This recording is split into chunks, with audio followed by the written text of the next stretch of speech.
아멘. 반갑습니다, 여러분. 8월에 벌써 마지막 주 예배를 드리게 됐습니다. 오늘 비가 좀 또 오네요, 그죠? 그래서 가을 장마 같아요, 가을 장마, 그죠? 그래서 대구에 내온 지 이제 12년이 다 돼가는데 또 이런 날은 또 처음이네요.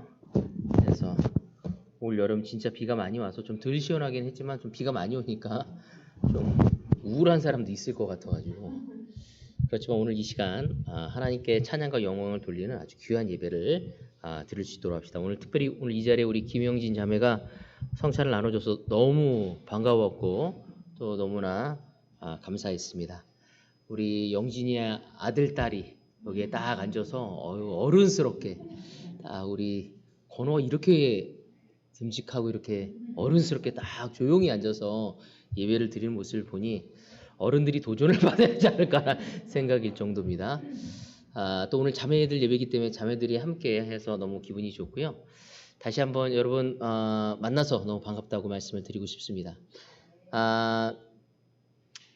어제는 제가 서울에 올라갔다 내려왔는데 우리 아들이 이제 서울에 이제 학기를 시작하기 때문에 올려보냈어요. 그래서 올라갈 때는 몰랐는데 혼자 두고 내려올 때는 마음이 좀 되게 짠하더라고요. 제가 이제 우리 아들이 다 커서 품 안에 있는 아들이 이제는 우리 품에서 이렇게 내려줘야 하는 그 시간이 왔구나라는 생각을 하니까 그 짧은 시간 동안 그 아이가 엄마 뱃속에서 임신하고 또 병원에서 태어나서 시간을 보냈던 시간들이 아주 주마등처럼 쫙 지나가면서 짧게 생각되면서 하나님이 그 아이를 키우면서 얼마나 많은 축복과 은혜를 허락하셨는지를 다시 한번 생각하게 되면서 너무나 기뻤고 또 한편으로는 섭섭함도 있었어요.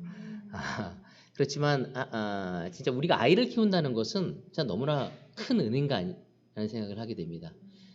때로는 이제 저보다 연배가 많으신 분들의 이야기를 들으면 아이들이 커서 이제 독립을 해 나갈 때, 또 특별히 남자 아이들은 이제 군대를 갈 때, 계속 대학생도 같이 하다가 이제 군대 갈 때는 정말 이렇게 떨어 보내잖아요.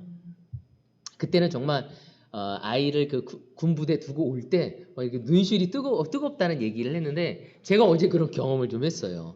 그래서 다른 생각을 많이 하려고 애를 썼었는데 그래도 정말 지금까지 건강하게 키워서 대학 생활을 하는 아들을 생각할 때 하나님께 너무나 감사와 찬양을 돌리고 싶습니다. 그래서 오늘 이 시간 특별히 저희 교회는 아이를 지금 키우고 있는 부모들이 많기 때문에 이 아이들이 너무나 힘들 때 이거들을 어떻게 해야 하나 하는 생각들을 많이 하게 될 텐데 그 시간을 많이 인조이하라고 즐기라고 여러분에게 권하고 싶습니다.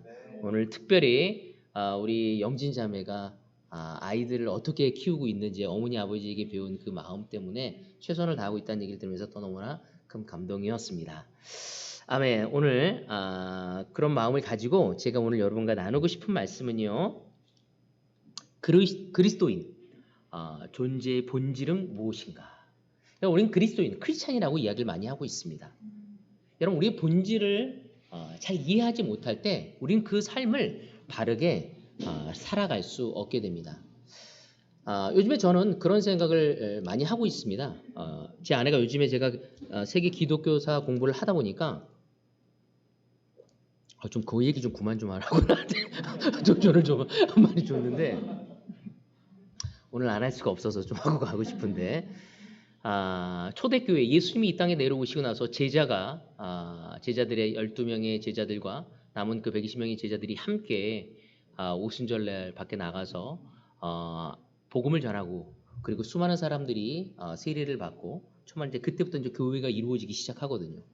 그렇다면 그들이 거의 2000년 동안 제자 삶을 살아오면서 2000년 동안 제자가 계속적으로 연결되어지면서 너무나 많은 흥망성쇠가 있었습니다. 21세기를 살아가는 저희들에게도 지금 제자 삶을 살아가는 그리스도인으로 살아가는 것이 쉽지 않음을 고백할 때가 참으로 많습니다. 또 중세 때에는 오히려 나라의 종교가 기독교 이외에 다른 것을 믿을 수 없었기에 그 기독교를 믿으면서도 너무나 많은 어려운 시간들이 있었고 또 정말 우리가 지금 개신교의 신자들로서 이 종교개혁이 일어난 다음에 그들이 어떤 배경 속에서 그러한 종교개혁이 일어나고 그들이 그 종교개혁을 일으킨 본질이 무엇인지 바로 그것은 다름 아닌 예수님이 이 땅에 내려오신 참 의미, 바로 바르게 그리스도인으로서의 살아가기 위한 혁명이었고 개혁이었습니다.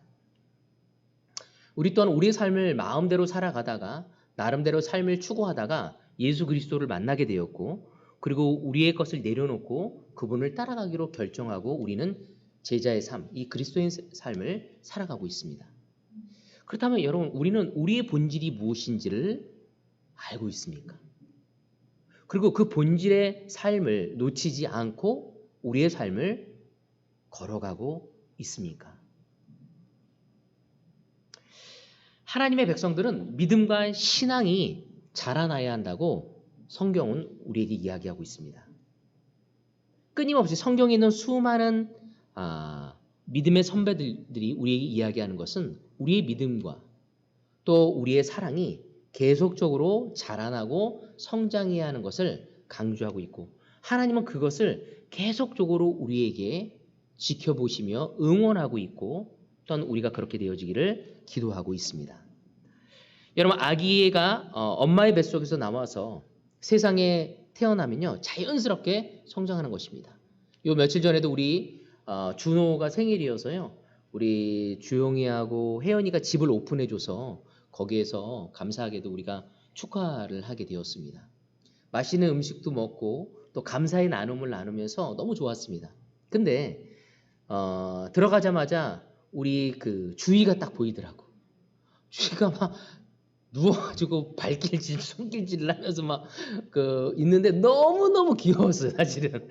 그 아이한테 완전히 마음이 사로잡혀 버렸는데, 그 아이가 자연스럽게 100일이 지나서 처음 나왔을 때는 다르게 건강하게 자라나는 모습을 보게 되었습니다.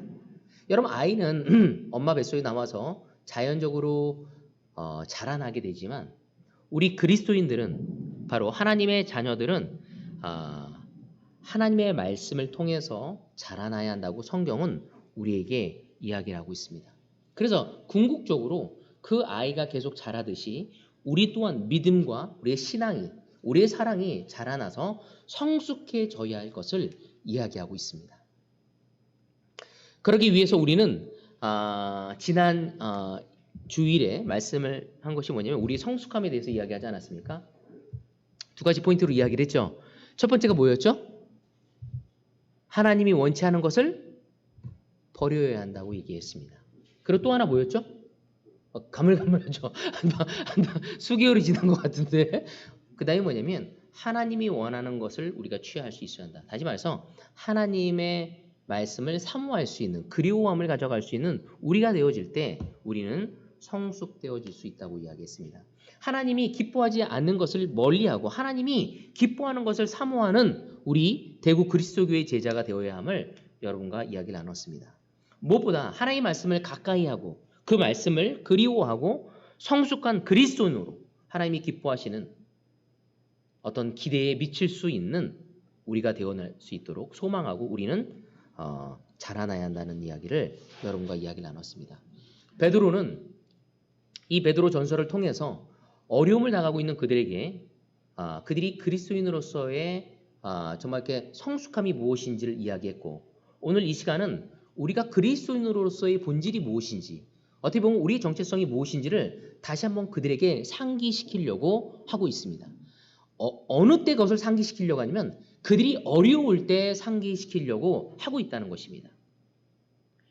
우리의 삶에 혼란과 어려움을 겪고 있다면 오늘 이 시간 우리는 다시 한번 우리의 정체성이 무엇인지를 생각해 볼 필요가 있다는 것입니다. 우리는 성숙한 그리스도인에 대해서 배웠고, 이제는 오늘 이 예배를 통해서는 바로 정체성에 대해서, 우리의 존재의 본질에 대해서 함께 공부하기를 저는 바라고 싶습니다.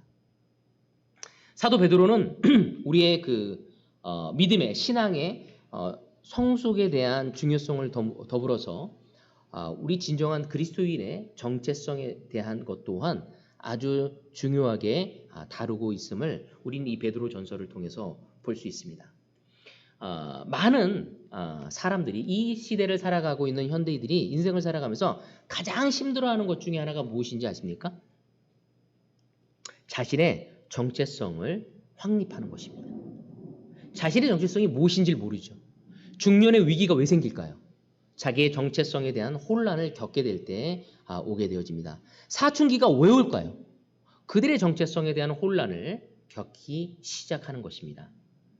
내가 왜 이 땅에 태어났고 내가 앞으로 무엇을 어떻게 하며 살아가야 하는가, 이러한 정체성의 혼란을 겪으면서 많은 사람은 자라고 성장하고 또 갈등하며 우리는 살아가고 있습니다. 그러기에 우리에게는 정체성, 우리의 삶에 대한 올바른 존재의 본질을 이해하는 것은 너무나 중요한 것입니다. 존재의 본질을 이해한다는 것은 나의 신분을 말할 수 있는 것이죠. 또 내가 어떠한 신분이고 어떠한 존재인가를 알아가는 것을 이야기하는 것입니다. 바로 그렇게 올바로 살아갈 수 있죠. 여러분, 나의 존재에 대한 올바른 이해를 하지 못했었을 때 우리는 우리다운 삶을 살아가기가 어렵습니다. 제가 티인들한테 설교를 자주 했던 주제가 뭐냐면 미운 오리 새끼를 이야기를 가지고 많이 레슨을 할 때가 많았습니다. 여러분, 미운 오리 새끼의 가장 큰 키가 무엇이죠? 주제가 무엇입니까? 네? 맞아요. 나의 정체성이죠. 자기가 오리 새끼인지 알았어. 그리고 울어도 꽥꽥 소리도 나지 않고 색깔도 다르면서 정말 그 무리로부터 인정을 받지 못했습니다. 하지만 혼자 슬퍼하고 끼려고 노력했지만, 부단히 노력했지만 거기에서 받아들여지지 않았습니다. 하지만 시간이 지나서 그의 진정한 정체성, 그가 우아한 백조라는 것을 깨닫고 얼마나 놀라운 삶의 변화를 가져갔습니까? 마찬가지로 우리가 우리의 정체성을 깨닫지 못할 때 우리는 이 세상에 맞추기 위해서, 이 세상의 문화에 그 흐름에 쫓아가기 위해서 아둥바둥할 때가 너무 많다는 것입니다. 하지만 우리의 진정한 존재의 본질을 이해한다면 우리는 더 이상 이 세상의 흐름이 아닌 나다운 삶을, 하나님이 나를 선택하시고 나를 어디로 인도하시기인지를 알고 있기에 우리는 그 안에서의 기쁨과 확신과 영향력 있는 삶을 살아갈 수 있으리라 저는 확신합니다. 여러분, 부모라면 부모로서의 정체성을 가지고 부모의 신분에 맞게 말하고 행동하며 살아가야 합니다. 근데 어떤 부모는 자신의 존재의 정체성을 잊었기에 아이를 낳고 그냥 젖병 하나 입에 물어놓고 자기는 놀러 나갑니다. 그래서 아이가 굶어 죽는 그런 사태가 이루어질 때가 있습니다. 아이를 낳고 어떻게 할 줄 몰라서 그냥 쓰레기통에 버렸던 사건도 요 며칠 전에 또 있었습니다. 부모로서의 정체성을 알지 못하기에, 자신의 정체성을 알지 못하기에 자기에게 축복으로 날아온 것을 힘듦으로 여기고 그것을 통해 성숙해지고 그것을 통해 깊어지고 그것을 통해 삶의 질이 올라가는 것이 아니라 오히려 불평과 원망과 자신을 얽매이는 족쇄로 생각할 때가 있다는 것입니다. 자녀라면 자녀라는 신분에 맞게 살아가야 합니다. 여러분, 아이가 아이답지 않았었을 때 우리는 어색해지는 거죠. 여러분, 경찰이면 경찰의 신분에 맞게 살아갈 것이고, 교사라면 교사의 신분에 맞게 살아가야 합니다. 공직자라면 공직자의 신분에 맞게 살아가야 한다는 것입니다.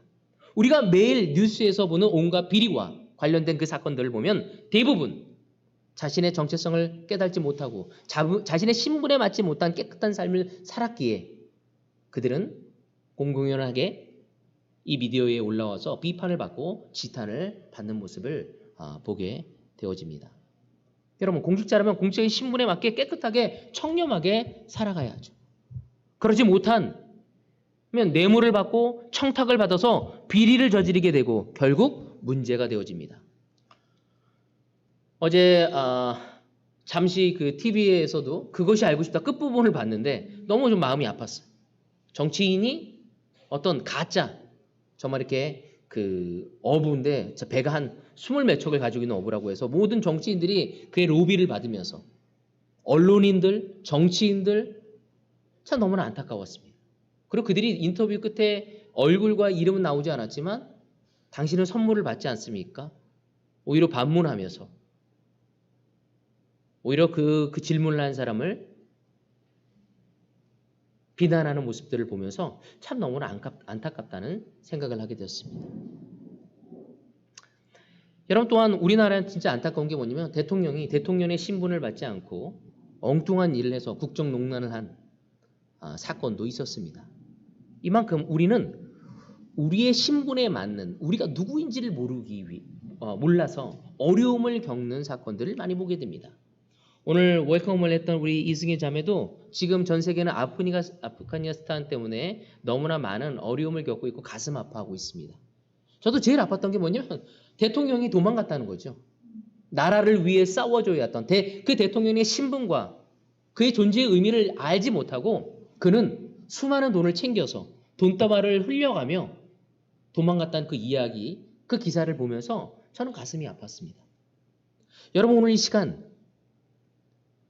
자신의 존재의 본질을 혼란스러워하게 되면 여러분 나뿐만 아니라 다른 많은 사람에게 피해를 주고 고통을 주는 것이 가장 큰 문제라는 것입니다. 우리 그리스도인들도 마찬가지죠. 우리가 예수님을 따라간 우리 제자들도 마찬가지입니다. 우리 제자들도 우리의 올바른 정체성, 우리의 존재의 본질을 이해하지 못하면 정확하게 그것을 확신할 수 없다면 우리는 우리의 삶을 올바로 살아갈 수 없습니다. 그리고 오히려 하나님을 믿는 사람이 개망난이라는 우리를 통해 그렇게 보여줄 수 있는 것. 하나님을 믿지 않는 사람이 더 사랑이 많다. 하나님을 믿지 않는 사람이 더 정직하다. 하나님을 믿지 않는 사람이 더 열정이 있다. 하나님을 믿지 않는 사람이 이웃들에게 더 관심이 있다고 이야기하는 이 세상 사람들이 기독교인을 개독교인이라고 이야기하는 그 빌미를 제공할 수밖에 없다는 것입니다. 우리는 제자로서 그리스도 안에서 새로워진 우리의 신분을 알고 그 신분에 합당한 삶을 살아가려고 노력해야 하고 기도해야 하며 서로 협력해야 하고 우리를 빛 가운데 오픈할 수 있는 삶이 되어져야 합니다. 제자의 본질, 제자의 신분을 바르게 인식하고 알아야 그 합당한 삶을 살아갑니다. 여러분 우리는 완벽한 삶을 살아가기로 결정한 자들입니다. 완벽할 수 없지만 그것을 인정하지만 완벽하려고 노력하는 삶입니다. 그러기에 끊임없이 배우고 우리의 삶을 열고 누군가 우리의 삶에 들어와서 가르침을 줄 수 있는 겸손한 자가 바로 우리가 되어야 한다는 것입니다. 그래서 사도 베드로는 오늘 본문에서 그리스도인의 존재의 본질에 대해서 제자의 올바른 신분에 대해서 가르치고 있습니다. 사도 베드로는 크게 세 가지 비유를 통해서 그리스도인의 그 정체성, 그 신분에 대해서 우리에게 가르치고 있습니다. 오늘 우리는 이 말씀을 통해서 올바른 그리스도인의 정체성, 제자의 올바른 신분에 대해서 살펴보는 것을 통해 제자된 우리가 어떻게 살아야 하나님의 보시기에 합당한 존재가 되어올 수 있는지에 대한 공부를 하고 싶습니다. 오늘 제가 세 가지 포인트를 가지고 왔는데 오늘 첫 번째 포인트만 하도록 하겠습니다.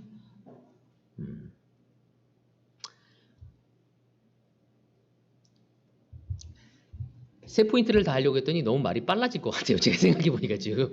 그래서 오늘 첫 번째 포인트만 하도록 하겠습니다.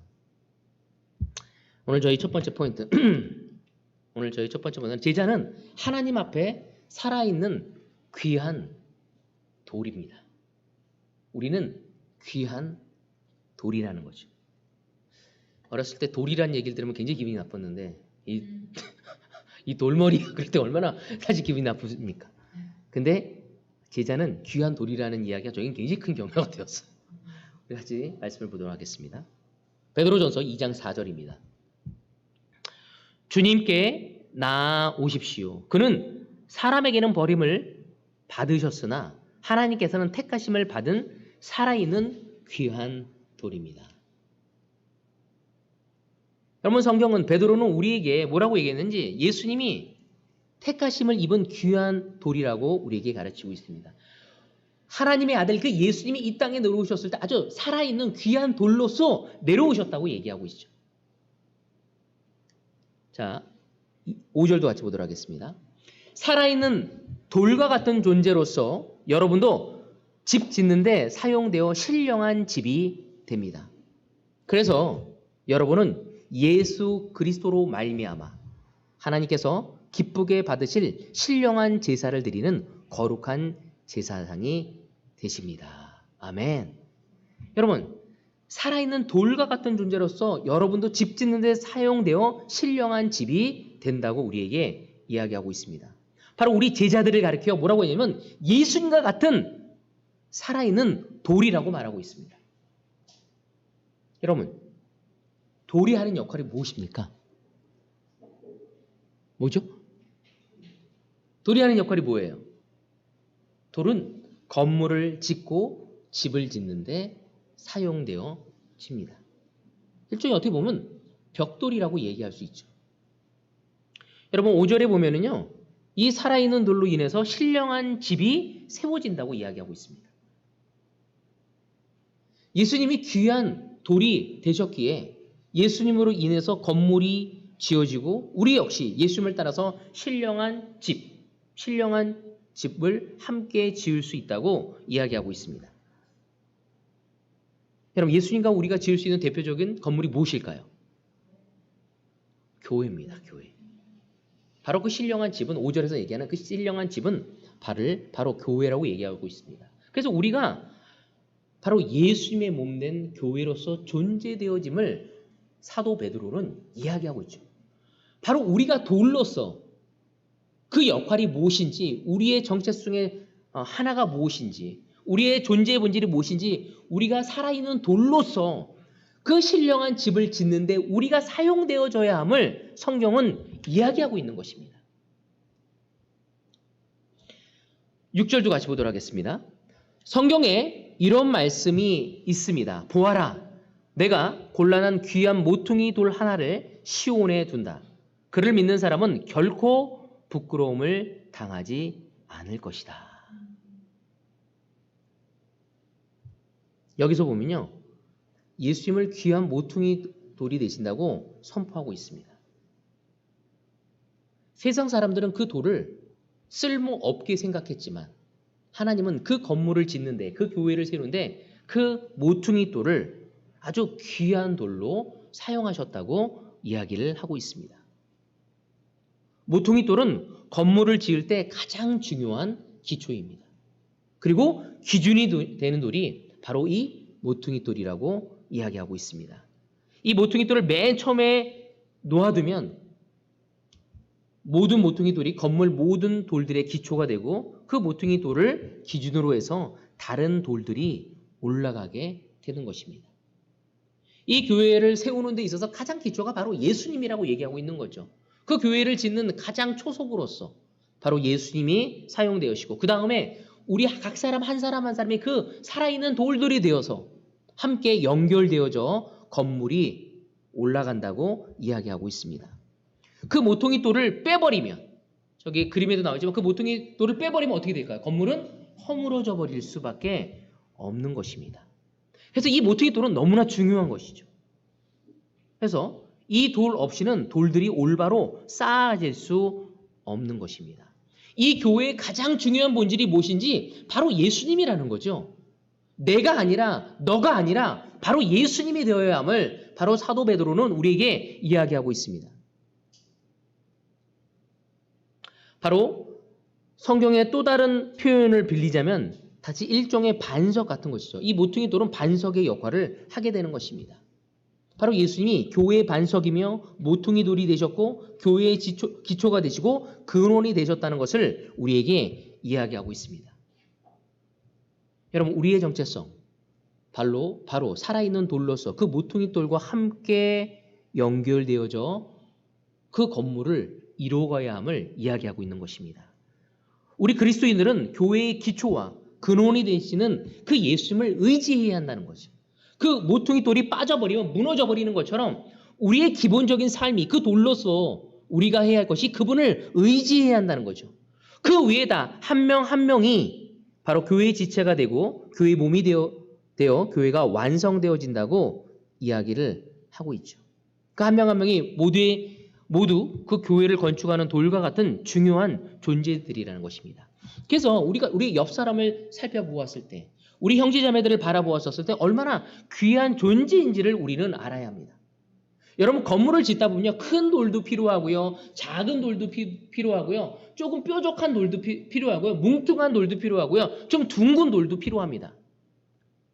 그 돌들의 다양한 형태가 서로 조화를 이루어서 건물을 이루어가는 거죠. 그게 우리는 서로의 모습이 다를 수 있고 서로와 추구하는 것이 다를 수 있지만 그 사람들이 필요하다는 것을 인정해야 합니다. 근데 오늘 이 시간 여러분과 다른 존재에 대해서 여러분 어떻게 받아들이고 있습니까? 하나님은 우리 한 사람 한 사람을 살아있고 하나님의 성전을 이루는데 아주 중요한 존재임을 가르쳐 주고자 하고 있습니다. 바로 예수님을 기준으로 해서 그분을 기초로 해서 우리 제자들은 모두가 교회를 이루고 구성하는 존재들로서 아주 소중한 사람들이라는 것입니다. 우리들은 예수님처럼 교회의 반석이 되고 모퉁이 돌이 될 수는 없습니다. 우리는 모퉁이 될 수도 없고 교회 반석이 될 수 없지만 그러나 반석이 되시고 모퉁이 되시는 그 예수님을 의지해서 작은 돌이 된 우리는 그분과 함께 연결되어져서 우리는 세워지고 아름다운 하나님의 교회를 지어가는 우리가 될 수 있어야 한다는 것입니다. 여러분 오늘 이 시간 여러분 돌로서의 존재를 가져가고 있습니까? 아니면 나 혼자로서 살아가려고 노력하고 있습니까? 우리 본질이 무엇인지 바로 하나님의 사랑받는 살아있는 돌로서 그분을 의지하고 서로 연결되어져 가야 할 의무와 책임이 있다는 것입니다. 근데 우리는 때로는 서로 연결되어지고 그분을 의지하는 것보다는 나 혼자 자체 이기적인 삶에 대해 모든 것이 포커스 되어졌을 때 우리는 우리의 삶을 살아갈 수 없다는 것입니다. 우리의 진정한 본질, 우리의 진정한 목적, 우리의 진정한 삶의 방향성이 무엇인지 바로 하나님의 거룩한 집이 되어지기 위한 한 존재이라는 것을 우리는 알아야 한다는 것입니다. 그때 비로소 우리의 부부관계, 그때 우리의 자녀의 양육을 올바로 해갈 수 있게 되어지는 거죠. 여러분 우리가 하나님을 의지하지 않고 예수님을 의지하지 않고 서로와 연결되어지지 않아서 스스로 그냥 부부관계를 가져가려고 스스로 자녀 양육을 혼자 해가는 과정은 우린 너무나 흔들려질 수밖에 없게 되는 겁니다. 여러분이 최선을 다하지 않았다는 것은 아닙니다. 최선을 다한다 할지라도 올바로 그 관계와 자녀 양육을 바르게 가져갈 수 없다는 거죠. 우리 진정한 본질은 예수님을 의지하고 서로 연결되어지는 그 상황 속에서 부부관계와 자녀 양육이 이루어지고 우리 사회생활이 이루어졌을 때 우리는 그 문화에 휘둘리지 않고 견고함 속에서 우리는 성장되어지고 영향력을 발휘할 수 있는 우리가 되어질 수 있다는 것입니다. 의지하고 연결되어졌을 때 하나님의 교회로서 하나님의 가족으로서 형성되어지고 우리는 비로소 우리의 역할을 해나갈 수 있게 되어지는 것입니다. 여러분 우리는 교회를 형성하는 하나하나의 지체이며 우리 모두가 하나님의 살아있는 돌이라는 것을 기억할 수 있어야 합니다. 우리가 세상의 빛은 아니지만 세상의 빛이 되신 그 그리스도를 소유했으므로 함께 하기 때문에 우리는 이 세상에 작은 빛이 되어질 수 있는 것입니다.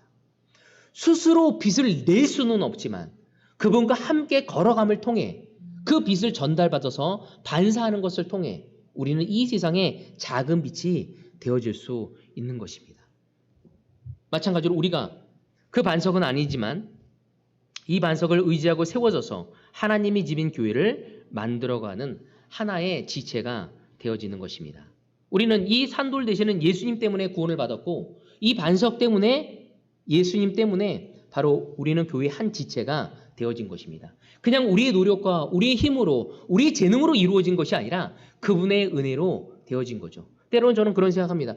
내가 아직도 이 죄가 해결되지 않았고 아직도 이 죄이 무너지는데 하나님이 나를 사용하실까? 아멘, 사용하십니다. 그걸 너무나 잘 알고 계시지만 그거를 다듬어서 그러한 존재임을 깨닫고 그분에게 다가갔었을 때 하나님이 우리를 새로운 존재로서 사용하고 싶어 하신다는 것을 우리는 이해해야 한다는 것입니다. 그것을 이해하지 못할 때 우리는 우리 죄를 바라보며 셀프포커스하고 더 하나님께 나아갈 수 없게 되어지는 거죠. 이해할 수 없는 거죠. 왜? 우리의 사고와 우리의 개념으로 하나님을 바라보고 나를 바라보기 때문에.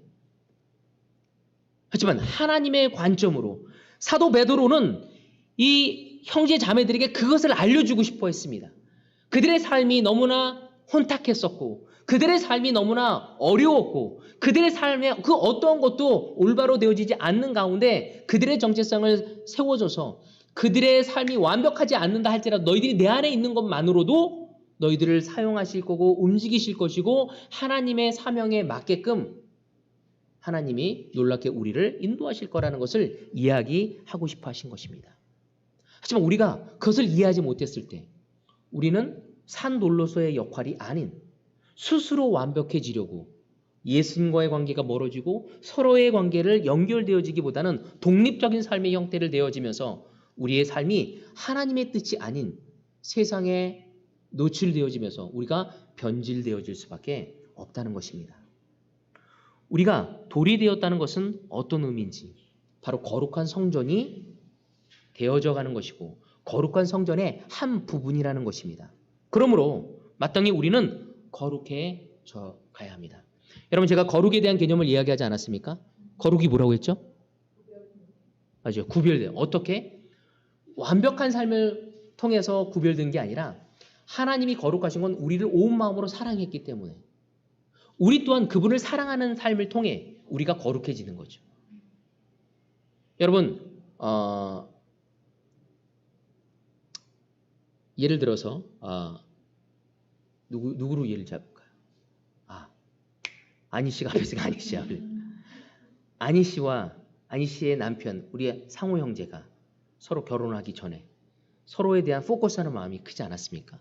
그죠? 누가 봐도 마음을 주고 있구나. 누가 봐도 좋아하는구나. 느낌을 갖고 바로 하나님은 그 마음을 거룩이라고 이야기하는 것입니다.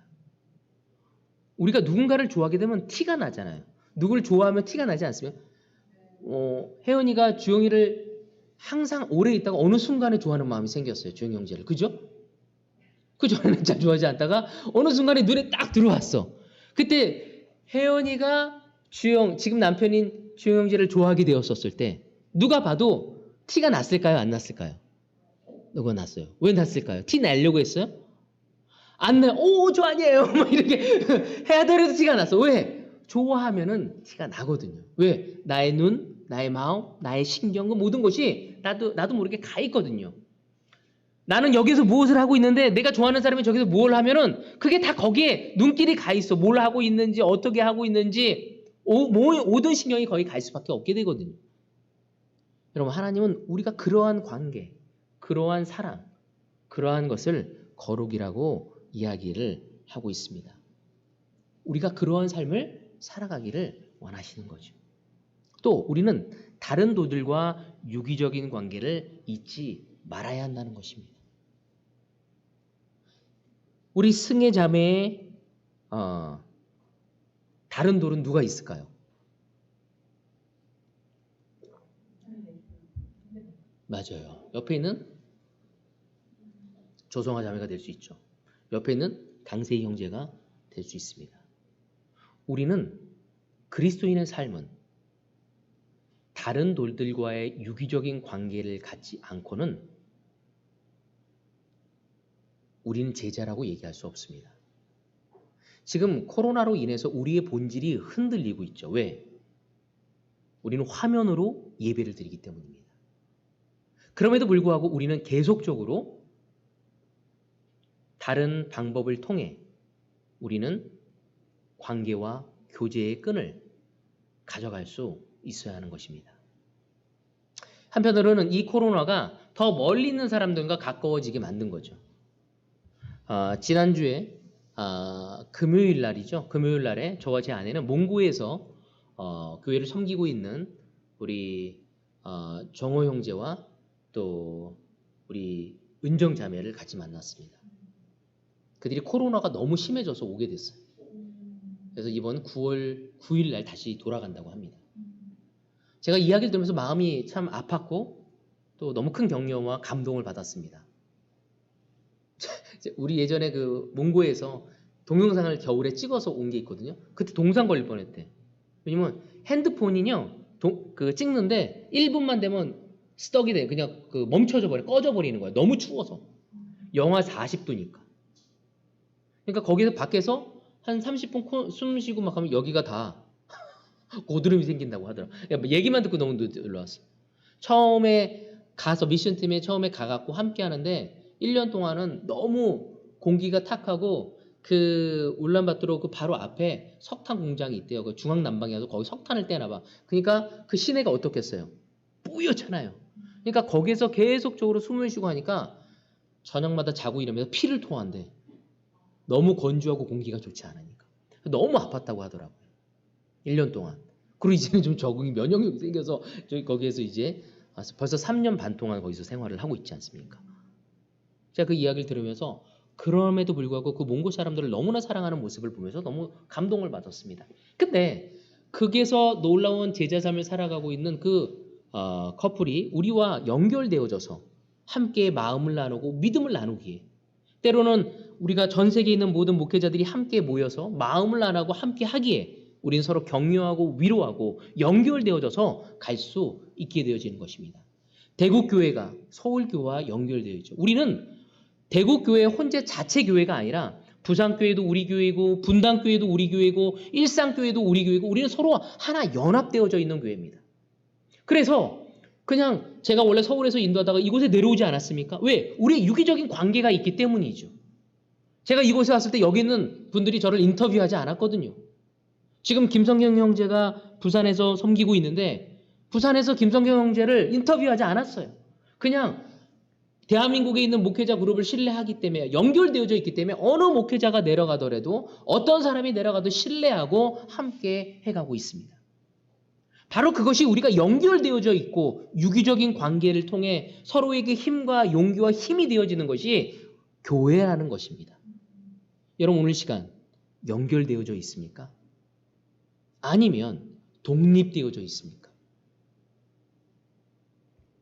여러분 우리가 연결되어졌다는 것은 우리의 생각과 우리의 소망과 우리의 갈등과 우리의 아픔과 우리의 기쁨과 우리의 모든 것을 함께 나눌 수 있는 그 관계를 의미하는 것입니다. 오늘 정말 상숙자매가 무엇을 갈등하고 있고 무엇을 통해 기뻐하고 있고 무엇을 추구하고 있고 무엇의 행복을 느끼고 있는지 여러분 관심이 있습니까? 여러분 물론 우리는 아프가니스탄에 대한 관심을 가져가야 합니다. 우리 물론 지금 캄보디아의 독재 정권, 군부 독재에 대해서 관심을 가져가야 합니다. 하지만 먼저의 시작은 내 옆에 있는 형제 자매들에 대한 관심이 확대되어서 나갈 수 있는 우리가 될 수 있어야 하는 것입니다. 여러분 이 세상은 너무나 가족 이기주의에 만연되어져 있습니다. 나와 내 가족이 괜찮다면 다른 사람은 상관없다는 생각. 여러분 예수님은 우리에게 그것을 가르치고 있지 않죠. 사도 베드로는 그 초대교회의 어려움 가운데 그것을 알려주고자 했던 것이었습니다. 가족 이기적인 삶에서 나와야 함을, 우리는 예수님의 마음을 소유해서 서로가 서로의 삶에 관심을 갖고 서로의 삶에 들어가서 서로 영향을 줄 수 있는 관계가 되어지기를 원하고 있는 것입니다. 우리는 모퉁이 돌이 되신 주님 없이는 살 수도 없고 그분 없이는 서로의 관계에 들어갈 수도 없게 되어지는 거죠. 마치 성전 벽돌 하나가 모퉁이 돌과 연결되어 있지 않으면 아무 의미가 없고 다른 돌들과 연결이 될 수 없는 것처럼, 성전의 한 부분이 될 수 없는 것처럼 우리는 홀로 존재할 수 있는 사람이 아니라는 것입니다. 내가 진정한 그리스도인이고 내가 진정한 제자라면 우리는 그분을 의지하고 그분과 연결되어져 다른 제자들과 함께 연계되어서 생활해 나갈 수 있는 우리가 될 수 있어야 한다는 것입니다. 만약 우리가 우리의 모퉁이 돌이 되시는 그 반석 되시는 예수 그리스도를 거절하면 예수님은 우리를 깨트리는 심판의 돌로 사용되실 것입니다. 우리가 그 돌과 연결되지만 거룩한 성전이 되어지지만 우리가 그분과의 관계를 거절한다면 그 돌이, 반석인 돌이 우리를 깰 수밖에 없을 것입니다. 저는 예수님이 여러분을 깨서 아파하고 힘들어하는 여러분의 삶이 아닌 그분이 반석이 되어서 함께 연결되어지고 의지하고 갈 수 있는 정체성의 소유자가 되어지기를 바라고 싶습니다. 예수 그리스도를 의지하는 사람에게는 예수님이 한 지체로서 이 세상에 놀라운 영향을 줄 수 있는 한 존재로서 사용되어질 것입니다. 하지만 그러지 않는다면 바로 예수님을 거절하는 사람에게는 예수님에게 심판을 받는 존재가 되어질 것입니다. 그리스도는 우리에게 이 두 가지 존재 중에 하나의 존재가 되실 것입니다. 제가 바라기는 우리 구세주가 되시는 우리의 주님이 되시는 그 예수님께서 우리의 구원자가 되어주길 원하지 심판자가 되어지기를 저는 원하지 않습니다. 우리는 예수님과 어떠한 관계를 가져가고 있습니까? 우리는 산돌이 되어진 귀한 돌이 되어진 우리 옆에 있는 형제 자매들과 어떠한 관계를 가져가고 있습니까? 그것이 우리의 존재, 우리의 본질의 정체성의 첫 번째임을 기억하길 바라면서 오늘 말씀을 여기서 마치도록 하겠습니다.